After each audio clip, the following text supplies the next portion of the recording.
merci Jacqueline d'être aujourd'hui parmi nous. On va aborder la question de la gratuité et l'articuler avec la question de la mixité. Je voudrais poser d'abord une question très large, hein, c'est-à-dire quels sont à ton sens les enjeux de la gratuité aujourd'hui, peut-être plus spécifiquement dans les lieux de patrimoine et les musées, mais on peut élargir. Voilà. Merci à toi de m'avoir invité, d'abord, merci à Culture du Cœur. Les enjeux autour de la gratuité, ils n'ont pas beaucoup bougé, je trouve, moi, depuis disons, une quinzaine d'années qui datent, le retour de ces problématiques de la gratuité, avec des tensions fortes entre les pros gratuits et les anti-gratuits. C'est un débat qui a une histoire très très longue, qui date du début du XXe siècle, et c'est une espèce de serpent de mer, et de temps en temps ça ressurgit, et c'est vrai que ça a repris de la vigueur au début des années 2000, avec le projet d'une gratuité le premier dimanche du mois, et puis des discussions, et puis on va le voir plus précisément autour d'une gratuité pour tous et tout le temps, et puis éventuellement des gratuités catégorielles. Donc on voit très bien là déjà que la question de la gratuité, c'est pas un bloc homogène avec une doctrine, rien qu'en disant premier dimanche du mois, gratuité catégorielle et pour les tous musées. Et tout le temps. Pour les musées, oui, alors c'est pour le patrimoine. Oui. Évidemment, on est là quand même sur les établissements patrimoniaux, qu'il s'agisse de musées ou de monuments. Et on est là, évidemment, aussi dans le domaine public, c'est-à-dire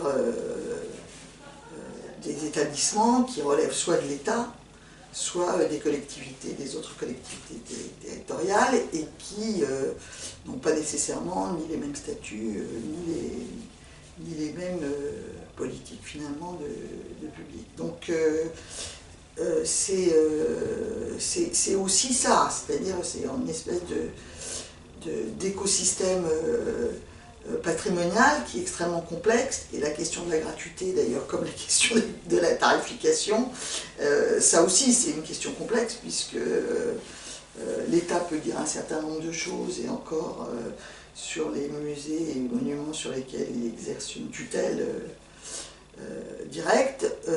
Pour le reste, finalement, il peut juste indiquer une direction, mais les collectivités ne sont pas du tout obligés de suivre, et évidemment quand il s'agit d'établissements privés, là, du coup là, on n'est même plus dans la même configuration.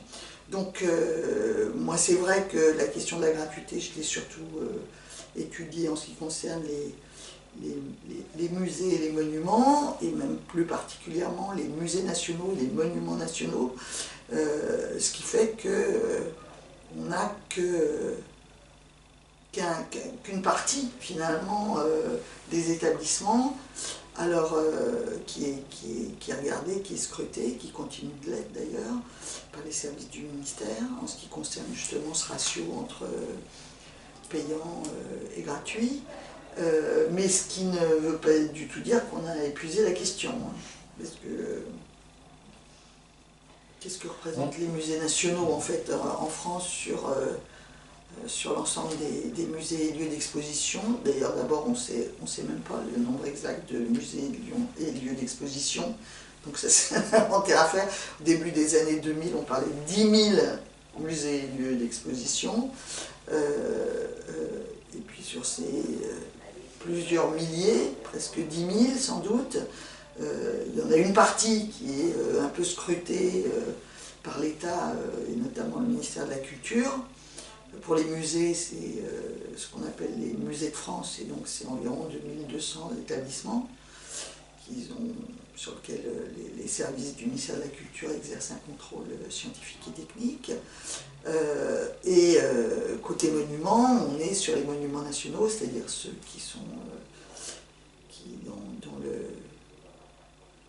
l'opérateur et le centre des monuments nationaux, et plus Chambord. Donc, et là, ça fait donc une centaine d'établissements. Et on voit bien que, alors, je disais, on ne sait pas le nombre de musées en France, on sait à peu près évaluer le nombre de monuments en France. Enfin, mais on est là beaucoup plus que les musées, donc on est plutôt autour de 50 000 établissements.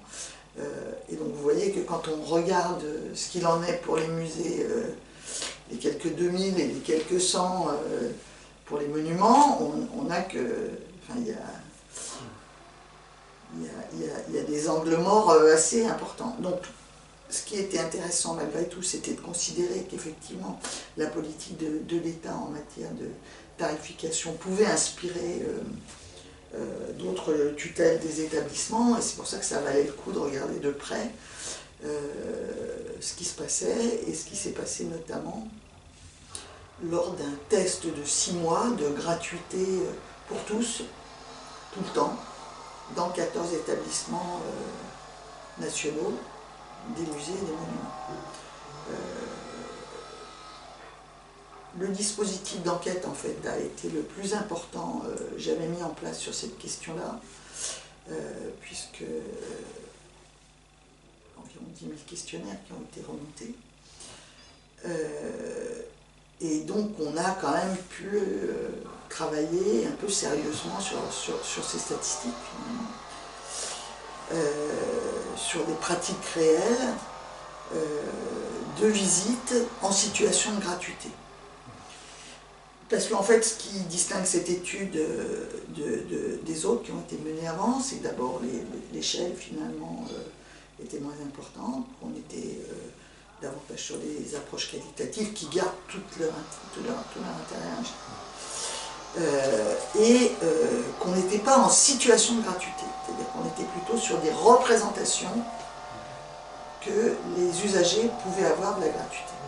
Là, on est une enquête vraiment auprès de gens qui visitent des établissements en situation de gratuité, qu'ils soient venus en raison de cette gratuité ou pas.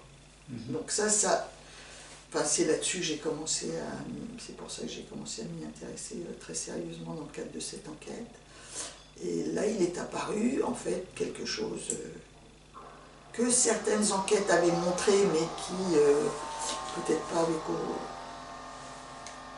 Et on l'avait vu déjà, Claude Fourteau au Louvre, pour le test des dimanches gratuits, avait montré des choses sur une démocratisation du public du Louvre lors des dimanches gratuits. Et là, c'est ce qu'on a vu également avec ce test qui a duré 6 mois tout de même, dans 14 établissements partout sur le territoire, et où on a vu très clairement une mobilisation des publics populaires via cette gratuité, et une mobilisation des publics populaires plus importante que dans les autres couches sociales. C'est ça qui était intéressant. Alors ça se passait en 2008. Donc après, ce qui a été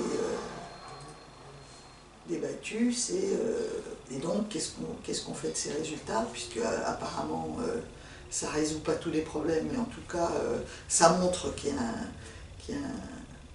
quand même que la gratuité est un levier à la fabrication de la familiarité avec les musées. Donc qu'est-ce qu'on fait de ça? Arbitrage au niveau ministériel, gouvernemental. C'était M. Sarkozy qui était à l'époque président de la République. Évidemment, qu'est-ce que ça voulait dire si on passait tous les musées nationaux et tous les monuments nationaux en gratuité? La question était là. Tout à l'heure, je disais environ 2000 pour les musées de France, donc avec l'appellation Musée de France, et au sein de ces 2000 et quelques, il y a une cinquantaine seulement de musées nationaux. Alors, évidemment, il y a le Louvre. Alors évidemment, le Louvre, Versailles, ça fait un gros paquet de visiteurs, ne serait-ce qu'à eux deux. Et puis, il y a ces monuments nationaux qui sont abrités par le CNU. Donc, qu'est-ce qu'on fait de ces résultats? Est-ce que déjà, on généralise la gratuité et quel coût ça a? Quand on disait tout à l'heure ça a un coût, c'est pas simplement que ça a un coût pour finalement le visiteur, c'est un coût aussi pour l'État. Et donc la décision finalement a été prise d'offrir la gratuité permanente à tous les 18-25 ans, aux jeunes de 18 à 25 ans. Donc on est à la fois là sur une gratuité permanente, mais catégorielle. Évidemment, l'idée a été de conserver le premier dimanche du mois gratuit pour tous. Et l'idée a également été de conserver les exonérations qui existaient déjà et qui concernent les personnes sous le seuil de pauvreté, les chômeurs, les personnes en situation de handicap, certaines catégories professionnelles, bien sûr, et les enfants et les jeunes jusqu'à 18 ans. Ça, c'est la gratuité qui existait déjà, en fait. Je dois oublier quelques catégories. Donc, il y avait de la gratuité catégorielle qui était assez peu connue. Donc, en fait, en même temps qu'on offrait et qu'on prolongeait finalement de 18 à 25 la gratuité pour les jeunes, on rappelait aussi qu'il y avait déjà des exonérations de tarifs qui existaient. Ce qui fait que il y a quand même... alors l'exemple a été plus ou moins suivi dans les musées dépendants des collectivités territoriales pour cette extension de la gratuité. Et sur en gros, pour les musées, 61 millions d'entrées en 2015, on en a une quarantaine de pourcents qui sont des visites gratuites. D'accord. Donc c'est pas rien. Hein. C'est pas rien. Ça c'est vrai pour les musées. Pour les monuments, et notamment les monuments nationaux, on est autour de 40% aussi d'ailleurs. Alors en fait, sur les musées en général, le musée de France c'est un peu plus de 40%, sur les musées nationaux c'est le tiers des entrées. Donc sachant qu'en gros les musées nationaux représentent la moitié de la fréquentation totale des musées de France.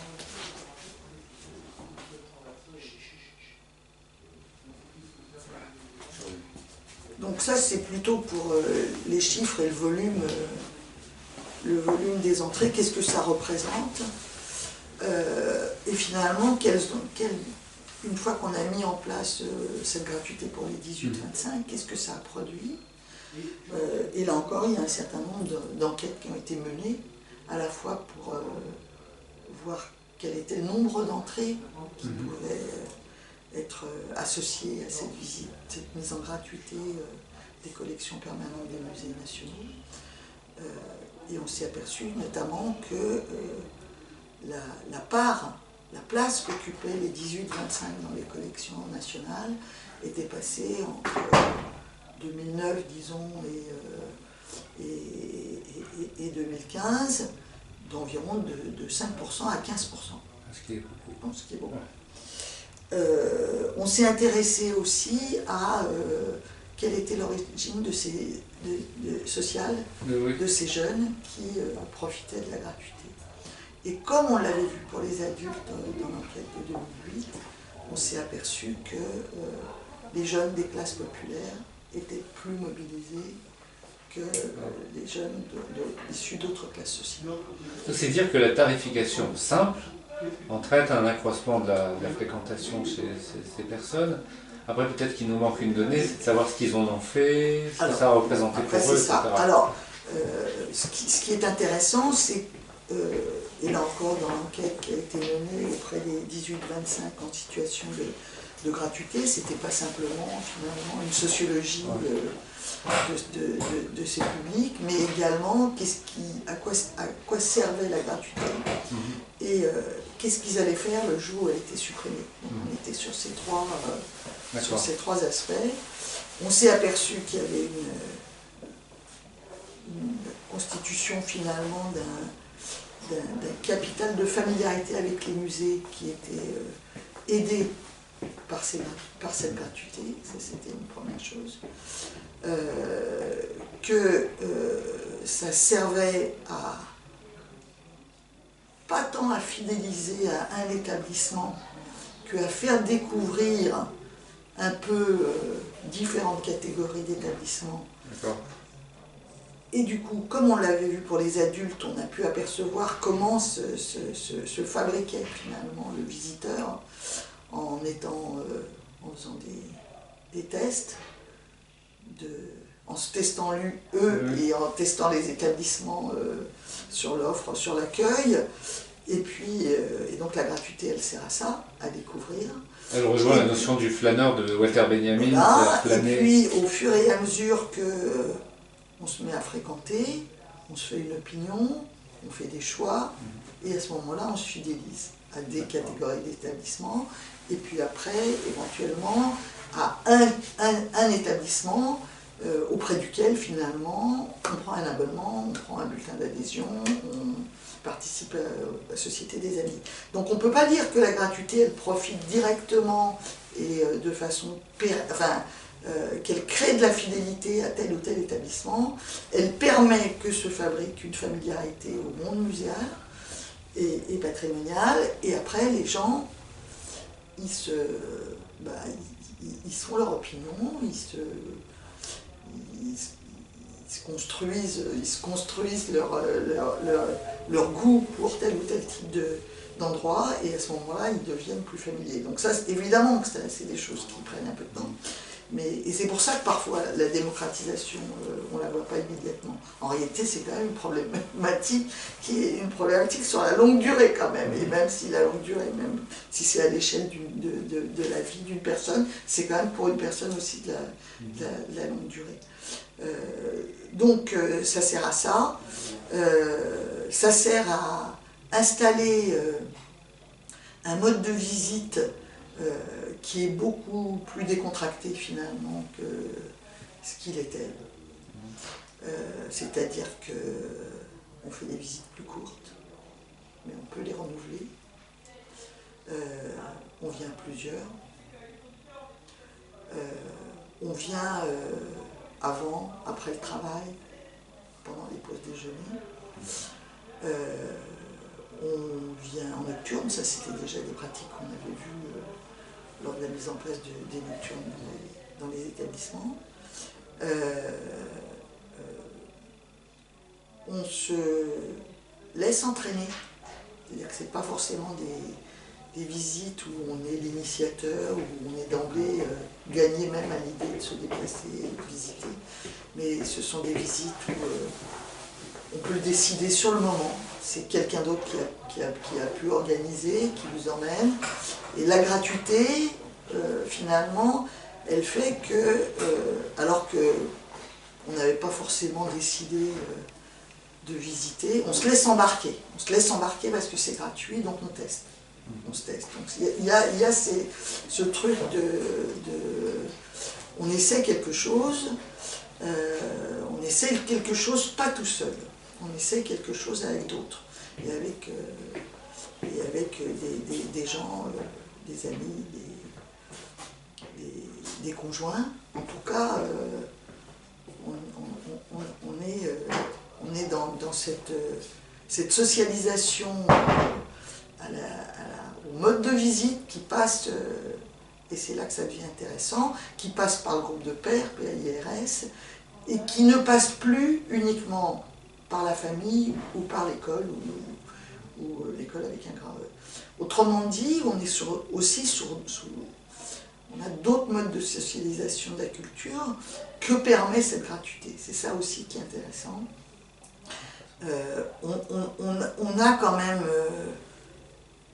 en dehors d'une initiation qui a pu être faite au musée par la famille, par l'école, avec des résultats pas forcément probants absolument, enfin en tout cas dans le goût, l'envie, le désir de musée que ça peut créer.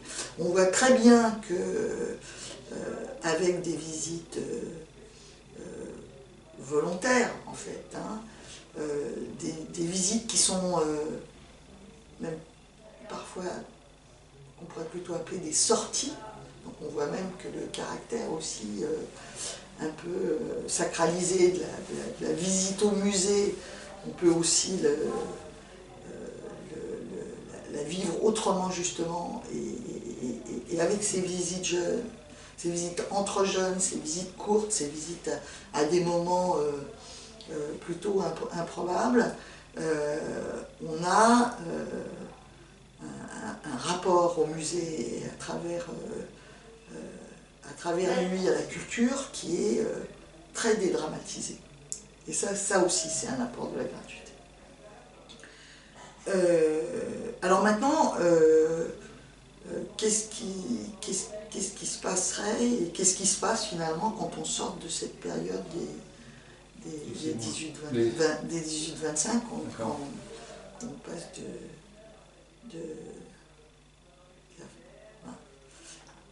à d'autres tranches d'âge, quoi, en fait. À d'autres tranches d'âge, ouais, j'essaye qu'on considère que l'adolescence est terminée et que là on est vraiment entré dans le monde adulte. Est-ce qu'on arrête de visiter quand il n'y a plus de gratuité? Alors, les établissements muséaux et patrimoniaux ont bien compris qu'effectivement, à ce moment-là, il y avait une baisse d'envie. Et pour cette sortie de la gratuité, ils ont mis en place des tarifications qui sont très avantageuses pour les jeunes, pour continuer à les fidéliser. Et donc, c'est ça aussi qui est intéressant. C'est un ajustement aussi des stratégies des établissements par rapport à ce qu'on a compris finalement des effets de la gratuité et des risques qu'on prenait sur cette classe d'âge et sur son devenir après coup, quoi. Et donc, alors après la question se pose d'une autre manière en fait, parce que là on est sur un moment du cycle de la vie, hein, 18-25, éventuellement 25-30, qui est aussi sur les politiques tarifaires ajustées là, des établissements, un autre bout de la séquence. Mais là on est quand même avec des gens qui sont ou célibataires ou en couple, mais qui n'ont pas forcément d'enfants. Et après 30 ans, bien qu'il y ait quand même des jeunes qui ont des enfants avant 30 ans, mais après 30 ans, qu'est-ce qui se passe? Après 30 ans, si on est un parent, on rentre dans un autre cycle de sa vie, et on est surtout, on a une autre identité. On a une identité de parent. Une identité de parent, ça reconfigure aussi la relation qu'on peut avoir aux établissements culturels, puisque à ce moment-là, on peut visiter pour soi, mais on visite aussi pour les enfants. Et donc c'est d'autres moteurs finalement. Et s'il y a une gratuité pour les enfants, on voit très bien aussi qu'il y a quelque chose qui peut continuer à se passer et à faciliter la fréquentation. Et c'est là où ça rejoint des questions d'intergénérationnel, de mixité. Ça recoupe la question de la mixité qui peut fonctionner ensemble. Donc en réalité, cette question de la gratuité, elle marche quand même très régulièrement, et elle est facteur non seulement de fidélisation des publics, alors pas nécessairement à un établissement comme je disais, mais en tout cas au paysage muséal et patrimonial. Elle lève de toute évidence un certain nombre d'obstacles. Après, elle ne se suffit pas elle-même, et c'est là que la médiation a évidemment son rôle à jouer, et on voit très bien que pour garder un public qu'on a séduit par la gratuité, il faut lui proposer des choses qui lui parlent. Et proposer des choses qui lui parlent et qui parlent notamment aux jeunes, c'est aussi le développement de politiques publiques très ciblées qu'ont mené les établissements muséaux et patrimoniaux depuis quelques années, pratiquement, qui étaient déjà annoncés dans les nocturnes jeunes du Louvre, et qui maintenant se généralisent sous forme de nocturnes, d'autres activités, pas simplement sur des plages horaires dédiées, mais également sur des offres dédiées. Et alors là, ça a fait tache d'huile et ça a largement dépassé le cercle des musées nationaux. Et on voit très bien que les musées territoriaux en région sont lancés là-dedans pour justement capter aussi du public et le fidéliser. C'est super intéressant parce que ça a été critiqué aussi, ces politiques. Il y a des gens qui ont dit que ça ne bénéficiait qu'aux classes moyennes éclairées, qui avaient pris des habitudes. Et tu es en train de dire le contraire, en fait, clairement. Ah ben ça, c'est sûr que moi, on a démontré à plusieurs le contraire. Alors, on n'a pas dit que la gratuité suffisait à tout. Oui, bien sûr. Mais et il est clair que la médiation, là... sans la médiation, en réalité, le truc ne tient pas sur la durée.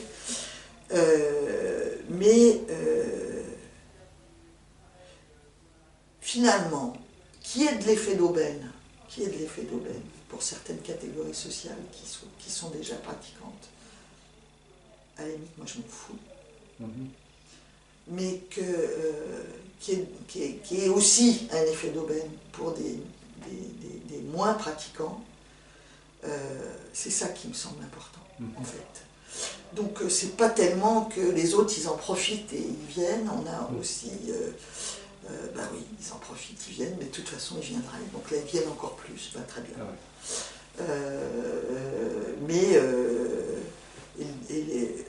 La question a été soulevée aussi pour les touristes étrangers.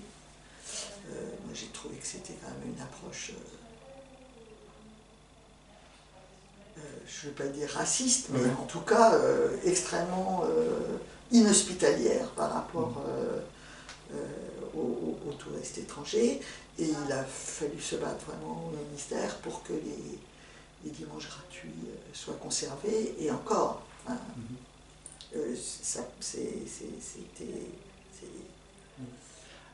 j'ai perdu quelques batailles, mais je pense que et conserver cette gratuité dans les établissements nationaux jusqu'à 25 ans,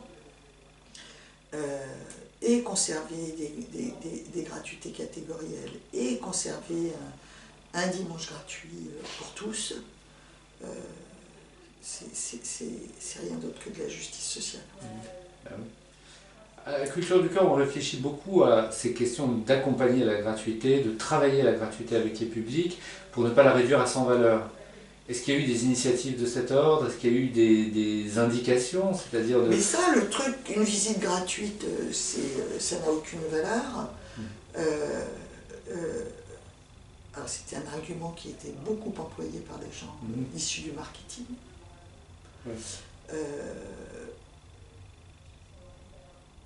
La valeur, elle n'est pas simplement que pécuniaire, elle est aussi symbolique. Anna Gottesdiener, quand elle a commencé à travailler sur ces questions-là auprès de Claude Fourteau, justement sur la mise en place des dimanches gratuits, c'était vraiment toute la portée idéologique de la mesure qui était soulignée. Et c'est ça qui est important.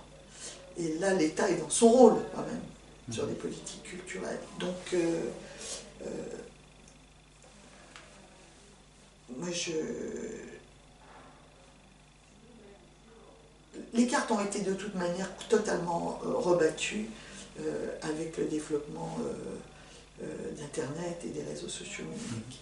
Il y a de fait un rapport à la culture qui est passé par la gratuité à partir d'un certain moment, et il y a une culture de la gratuité qui s'est installée. Et cette culture de la gratuité, elle a également touché les musées, les monuments nationaux, d'autant plus que s'est développée aussi une dématérialisation de ces établissements.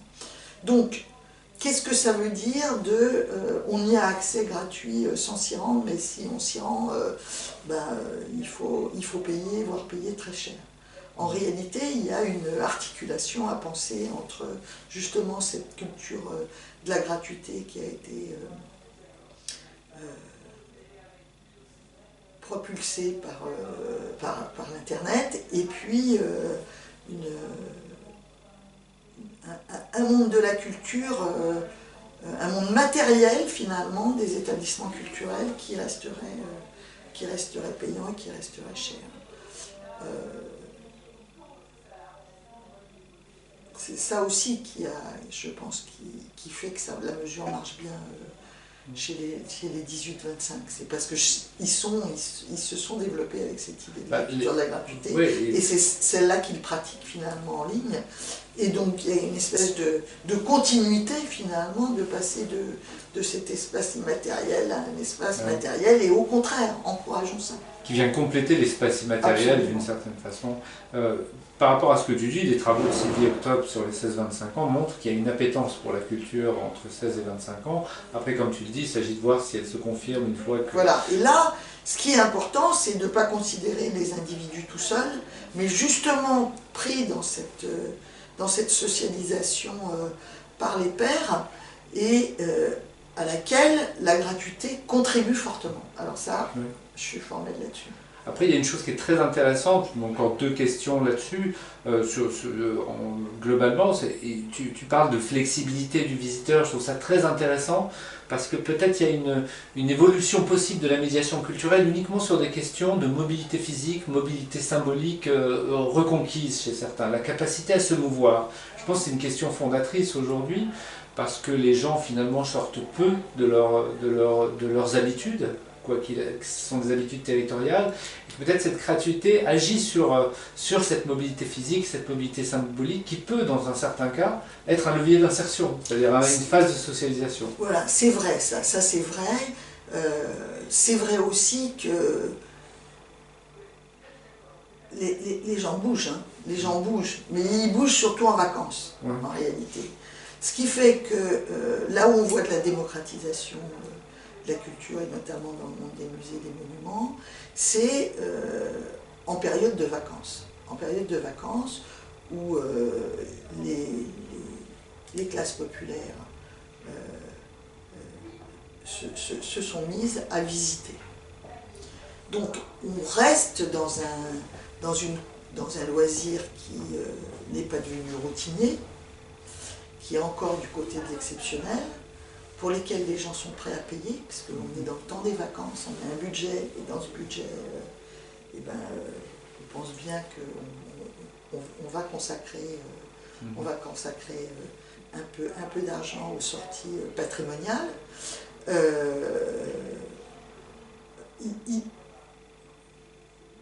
Et donc il y a aussi une initiation à ce monde du patrimoine et des musées qui passe par le temps de vacances, avec des gens en situation de parents et de grands-parents, où là aussi on organise des loisirs pour les enfants. Donc ça, on reste sur ce levier de la gratuité ou d'un tarif plutôt peu élevé pour les moins de 18 ans. Et toute la difficulté, c'est de gagner ce public des vacances, qui est un public un peu éphémère peut-être,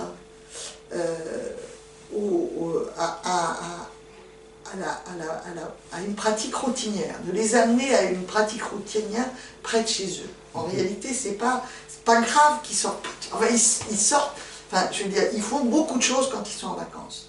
Ils font peu de choses dans certaines couches de la société, pour tout un tas de raisons qui sont complètement explicables, près de chez eux. Et là encore, la gratuité ou des tarifs promotionnels, c'est un levier pour aussi des choses qu'ils ont expérimentées, qu'ils ont testées pendant leurs vacances, on le fait à côté de chez soi. On le fait à côté de chez soi. On voit très bien toutes les grandes enquêtes qu'on a faites sur les musées nationaux, tous les musées nationaux, avec cette opération de sondage qu'on a mis en place et qui s'appelle « À l'écoute des visiteurs », qu'on a mis en place au département de la politique des publics. C'est un questionnaire, c'est un sondage qui est passé dans tous les musées nationaux pendant une petite semaine, une fois par an, pour connaître finalement les publics. Et on voit très bien comment à la fois ces publics sont des publics qu'on connaît déjà, qui sont des publics effectivement de gens très éduqués, qui exercent des professions plutôt situées en haut de l'échelle des professions.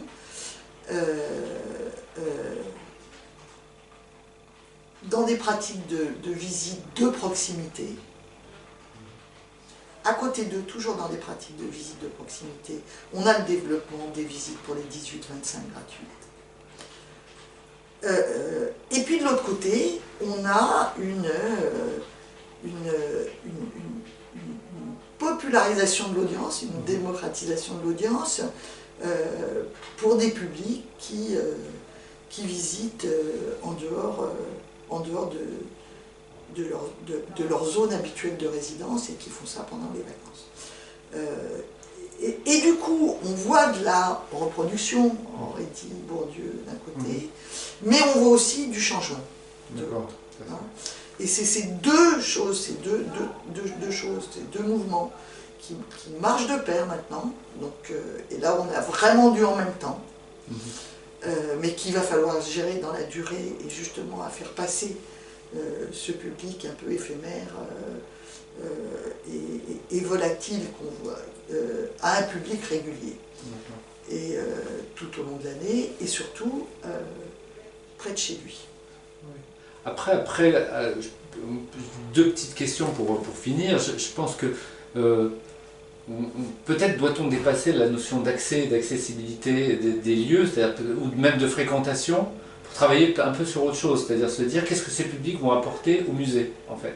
Comment ils vont bousculer un petit peu les repères, parce qu'il y a encore des cas de figure assez forts, hein, ça a été un cas de figure quand on fait sortir des gens parce qu'ils sentent trop fort, ou quand il y a des représentations qui perdurent. Nous on a par exemple l'exemple d'une bénéficiaire de Culture du Cœur, qui est allée au Palais de Tokyo une première fois, avec Culture du Cœur dans le cadre de la gratuité. Elle a tellement aimé qu'elle est retournée avec une amie à elle, en payant 10 €. Et une des personnes des publics, je ne sais même pas si c'était une personne qui était à l'accueil, a dit « c'est pas normal, cette dame, je l'ai déjà vue avec Culture du Cœur, et maintenant elle sort 10 €, etc. » On a vérifié, on s'est rendu compte que cette dame était vraiment affiliée à un centre social, elle touchait les minima sociaux, et que son discours à elle était de dire « mais ça m'a tellement plu que j'ai eu envie d'y retourner en invitant quelqu'un. Ouais. » Donc c'est intéressant parce qu'au niveau des représentations, il y a peut-être quelque chose à changer sur toutes ces représentations. Absolument. De la même façon que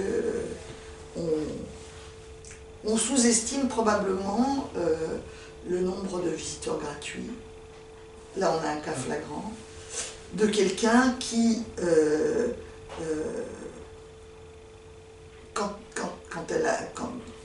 qui vient avec quelqu'un d'autre et qui n'ose pas non plus faire valoir ses droits à la gratuité pour des raisons économiques. Donc, parce que là, il y a de la perte de face aussi. Hein. Oui. Donc ça, on le voit très bien pour cette population où les gens n'osent pas. Les chômeurs, pas nécessairement, ils ne montrent pas leurs papiers. C'est aussi une injonction à se dévoiler devant quelqu'un qui est derrière un guichet et à dire... à montrer qu'on est un peu quand même dans ils ont l'impression d'être à vue. Ouais. Voilà.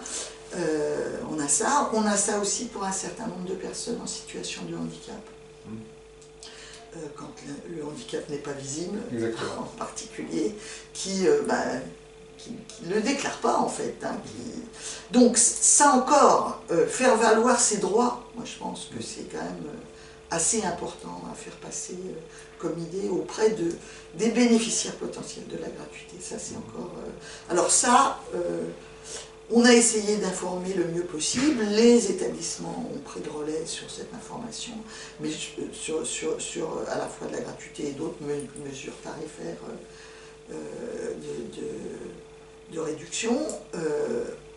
n'y arrive pas toujours, parce que en réalité, comme je disais tout à l'heure, cet écosystème des musées est tellement divers, pratiquement chacun a sa règle, c'est qu'il y a chacun a son tarif pratiquement. Non seulement chacun a son tarif, mais même sur les réductions, je parle pas de la gratuité, mais même sur les réductions, les établissements ont un ratio, un pourcentage de réduction qui n'est même pas le même pour des catégories pouvant y prétendre identiques. Donc on a une espèce de politique quand même tarifaire qu'on a essayé de simplifier, mais c'est pas gagné.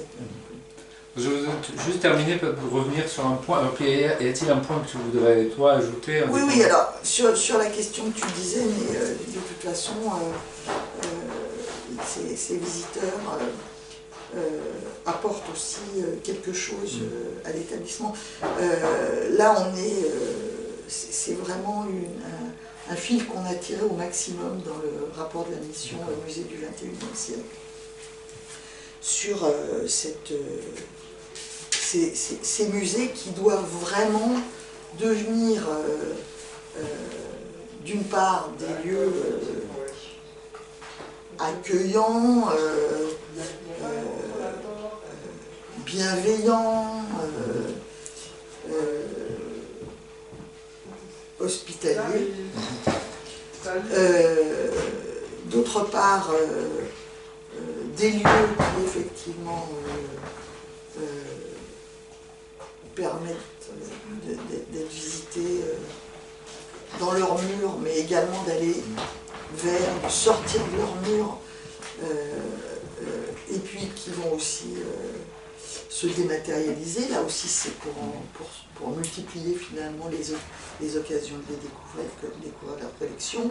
Et le troisième point, c'est des musées qui sont davantage inclusifs et participatifs, et donc où, somme toute,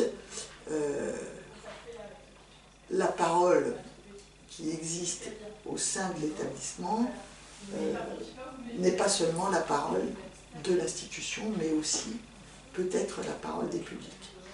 Donc on est là sur comment ces établissements peuvent devenir des lieux d'une conversation autour de la chose culturelle, d'échange de points de vue, de lecture plurielle, et comment finalement les dispositifs de médiation doivent aussi s'ajuster à cette idée que, sans tomber dans le relativisme culturel absolu, mais qu'en tout cas, la parole des publics, elle doit aussi être écoutée, et on doit aussi y répondre. Donc, et on doit y répondre en faisant varier les points de vue finalement sur ces établissements qui mettent en relation les individus et les groupes avec des témoignages. C'est les regarder un peu de côté en fait, un petit voilà, peu. C'est trouver d'autres clés de lecture des œuvres. Et c'est ce que le groupe qui, dans la mission 21e siècle, un musée du 21e siècle, a travaillé sur ces questions qui étaient composées de Joëlle Pijaudier-Cabot, directrice des musées de Strasbourg, de Vincent Poussou, le directeur des publics et du numérique à la Réunion des musées nationaux, de Céline Père, directrice des publics au musée Fabre à Montpellier, de Xavier Roland, qui est responsable du pôle muséal de Mons en Belgique, et de Serge Chaumier, qui est professeur à l'université d'Arras. C'est ce qu'ils ont appelé finalement le passage à l'ère de la post-médiation. Donc c'est ça aussi, ce travail-là des médiateurs, il doit aussi se faire C'est important ce que tu dis sur effectivement une autre manière d'échanger, de croiser la parole et les discours dans ces établissements de culture.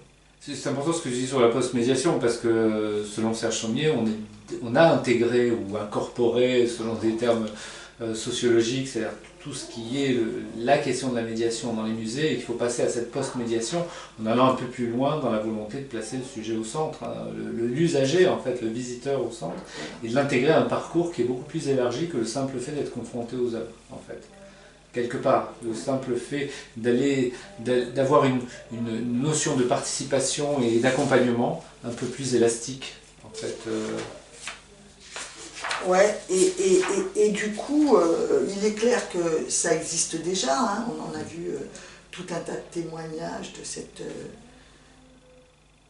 nouvelle façon de considérer les publics dans les établissements, aussi bien avec la mise en place de comités de visiteurs ou de comités d'usagers, avec des collectes et de la documentation de collection qui est très collaborative.